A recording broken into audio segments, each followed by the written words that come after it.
श्री कृष्ण कुमार सिंह जी अंध उद्योग शाळा भावनगर मारी शाळा KKBS यूट्यूब चैनल पर प्रस्तुत थशे। धोरण 5 विषय गुजराती पाठ 6 नर्मदा मैया रमण सोनी लेखक। तो हवे आपणे आजे बाळको આપણે જે પાઠ 6 નર્મદા મૈયાનો આજે ભણવાના છીએ, બરાબર છે। તમે તમારા બ્રેલના પુસ્તકની અંદર દરેકે આંગળીનો સ્પર્શ કરીને મારી સાથે સાથે વાંચતા પણ જજો। હું તમને સમજાવતો જઈશ, બરાબર છે। ધવલ, આરતી, શ્રુતિ, કવિતા, સુજીત બધા બાળકોને હું યાદ કરું છું। બરાબર ધ્યાન કરીને અહીંયા તમારી આંગળીના સ્પર્શથી તમે સમજો બરાબર, અને જ્યારે હું પાઠ સમજાવીશ ત્યારે તમે બરાબર ધ્યાન દઈને સાંભળજો।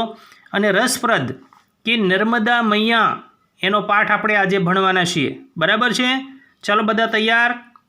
પુસ્તક કાઢ્યું? કવિતા તારું પુસ્તક લઈ લે બેટા। સુજીત બરાબર છે?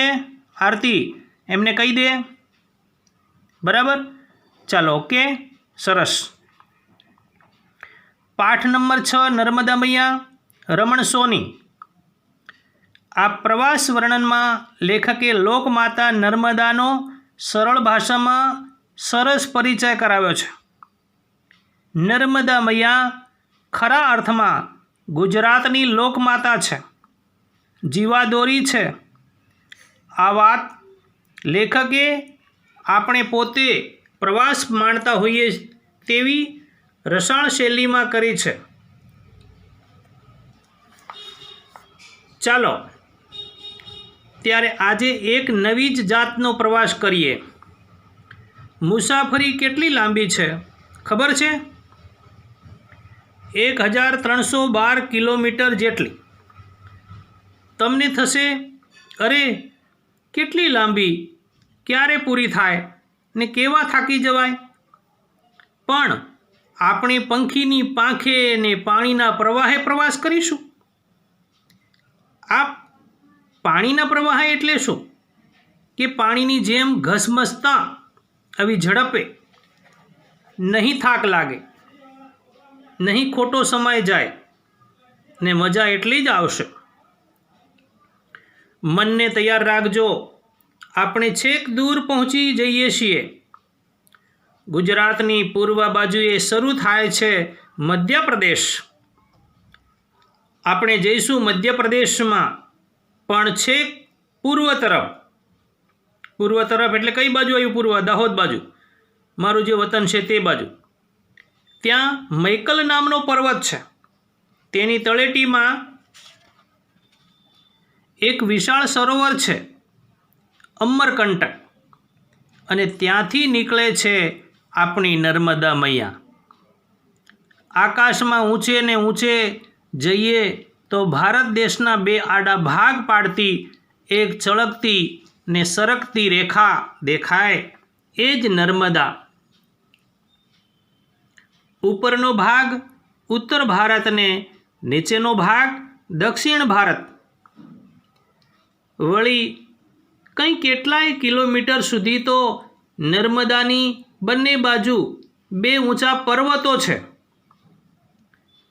ઉત્તરમાં વિંધ્યા અને દક્ષિણમાં સાતપુડા, ને વચ્ચે વહે છે ઘસમસતી ઉછળતી કૂદતી નર્મદા।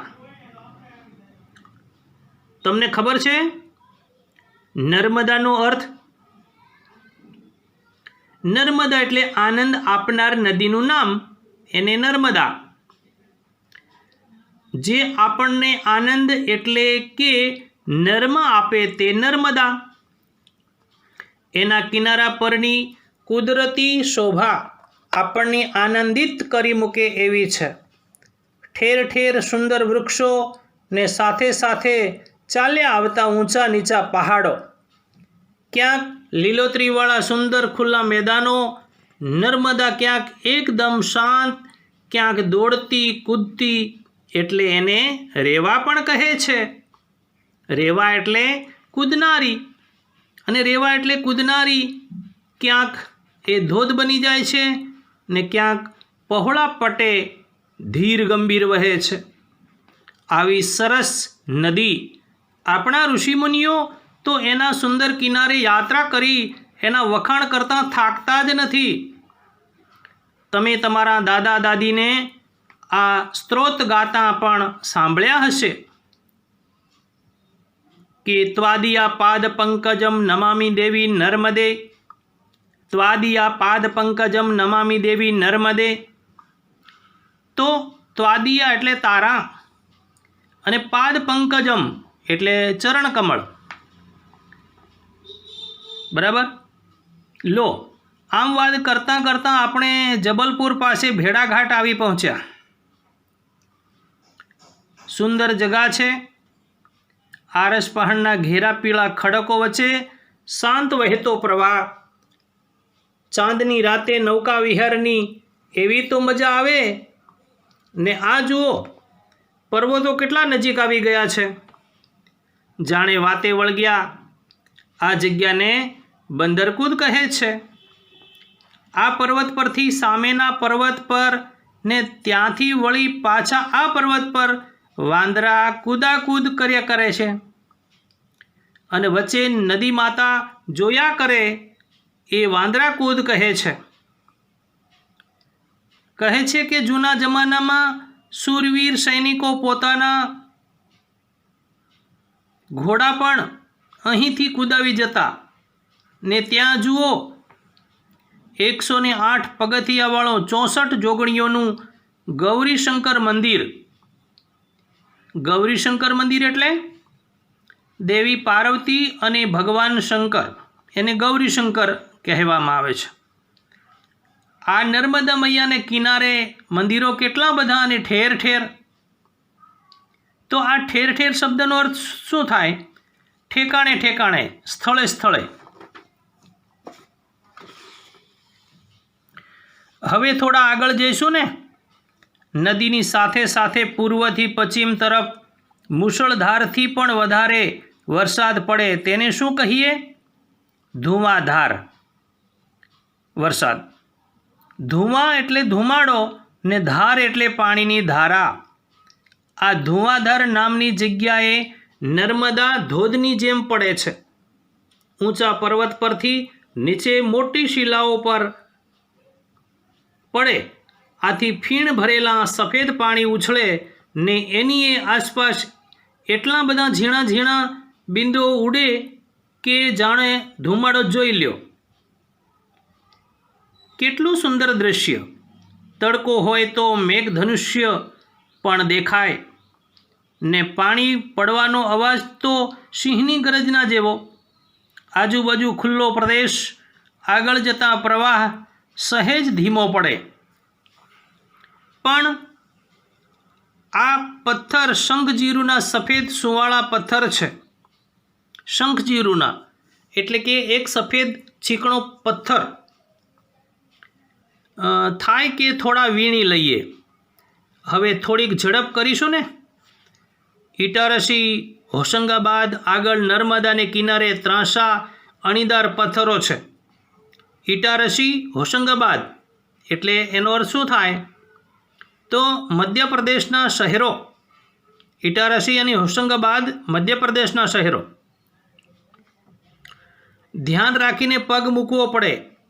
પણ આપણે તો પંખીની પાંખે ઊંચે, પંખીની પાંખે ઝડપથી આગળ ચાલીએ. વાહ! હવે ગુજરાતમાં પ્રવેશી ગયા. ઘણે સુધી તો નર્મદા મધ્યપ્રદેશ ને ગુજરાતની સરહદે ચાલે છે ને પછી ગુજરાતમાં પ્રવેશે છે. કેવડિયા નજીક ગોરા ગામે શૂલપાણેશ્વર મહાદેવના મંદિરને પ્રણામ કરી આગળ ચાલીએ. આ શૂલપાણેશ્વર એટલે શું? ત્રિશૂળધારી શિવ. બરાબર છે બાળકો? સમજો બરાબર. શૂલપાણેશ્વરનો અર્થ ત્રિશૂળધારી શિવ. અચ્છા, ઓકે. પેલું દેખાય ભરૂચ જિલ્લાનું નવાગામ અને આ જુઓ નીચે દેખાય છે વિશ્વની 8મી અજાયબી. જેવો સરદાર સરોવર બંધ આ જળરાશિથી ગુજરાત અને રાજસ્થાનના કરોડો લોકોની તરસ છીપશે અને જમીનની સિંચાઈનો પણ લાભ મળશે. વિશ્વની સૌથી મોટી કોન્ક્રીટ અસ્તરવાળી નર્મદાની મુખ્ય નહેર નર્મદાના જળને ઠેઠ રાજસ્થાન સુધી પહોંચાડશે. આમ આ નર્મદા નદીના ખંભાતના અખાતમાં વ્યર્થ વહી જતા પાણીનો કાર્યક્ષમ ઉપયોગ કરવા મનુષ્યે કેવો ભગીરથ પ્રયાસ કર્યો છે. નમામિ દેવી નર્મદે. જુઓ તો આ નર્મદાએ અહીં બેટ બનાવી દીધો છે. બે બાજુ નર્મદા, વચ્ચે કબીરવડ. અહીં નર્મદા મૈયા શાંત છે. વર્ષોથી વડવૈયો ફેલાવીને વડ અહીં વડદાદા બની ગયા છે. જાણે વડનું નાનું સરખું વન જોઈ લ્યો. કવિ નર્મદે તો વળી ગાયેલું કે ભૂરો ભાષ્યો ઝાંખો દૂરથી ધુમ્મસે પહાડ સરખો. ધુમ્મસમાં ભૂરો ને ઝાંખો પહાડ જેવો દેખાય છે. થાય છે કે અહીં રમવા રોકાઈ જઈએ, પણ વડદાદા આગળ શાંત ને આજ્ઞાંકિત નર્મદા મૈયા આપણને લાડથી જાણે કહે છે કે બહુ સમય થઈ ગયો છે, સ્નાન કરીને આગળ વધો. પણ જોજો હો, જળ એ જીવન છે. આપણે જળને સાચવીશું તો જળ આપણને સાચવશે, ખરું ને? તો આપણે ચાલીએ બેટને સામે છેડે. ઉપર શુકલ તીર્થ, આગળ કુદરતનું એક બીજું સુંદર તીર્થ અહીંથી આગળ ભરૂચ નજીક વહે હવે નર્મદા સાગરની મળશે. દરેક નદી છેવટે સાગરને જ મળે ને. કેટલું બધું કૂદતી ને દોડતી નર્મદા અહીં ધીમી પડે છે, પણ નર્મદા તે નર્મદા બીજી નદીઓ જેટલી ધીમી તો પડે જ શાની? સાગરમાંય દૂર સુધી પોતાનો ચીલો કરતી ઘસે છે ને પછી તેમાં ભળી જાય છે. આવી નર્મદા આપણી લોકમાતા છે. લોકમાતા એટલે લોકોનું ભરણ પોષણ કરનાર એવો અર્થ થાય છે. ગુજરાતની મોટીની સુંદર નદી છે. આપણી આશા છે, જીવાદોરી છે. તમને થાય છે ને કે મોટા થઈશું ત્યારે સગી આંખે અને થનગનતા પગે જાતે જ નર્મદાનો પ્રવાસ કરીશું. તો બાળકો, અહીં જે આપણો નર્મદા મૈયાનો પ્રવાસ પૂરો થાય છે. હવે આપણે જોઈશું શબ્દ સમજૂતી. પંખીની પાંખે ને પાણીના પ્રવાહે એનો અર્થ છે વહેતા પાણી પર ઊંચેથી નજર રાખીને પ્રવાહની જેમ ઘસમસતા ઘસારા બંધ ઉતાવળે વહેતી. સ્ત્રોત એટલે દેવી દેવતાની છંદોબદ્ધ સ્તુતિ.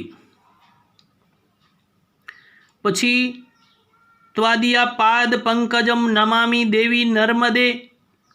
એનો અર્થ સમજ પડે છે? એનો અર્થ જો સાંભળો બાળકો, તમે તમારી રીતે જોજો. ધવલ, આરતી, ખબર છે ને? તમે તમારા પાઠ્યપુસ્તકમાં, તમારા બ્રેલના પુસ્તકમાં જુઓ, આ લખેલું છે અને એનો અર્થ હું સમજાવું છું તમને. ત્વાદિયા પાદ પંકજમ નમામિ દેવી નર્મદે. હે દેવી નર્મદા મૈયા, તારા ચરણ કમળમાં હું નમન કરું છું, એવો અર્થ થાય છે એનો. પછી જબલપુર, મધ્યપ્રદેશનું શહેર.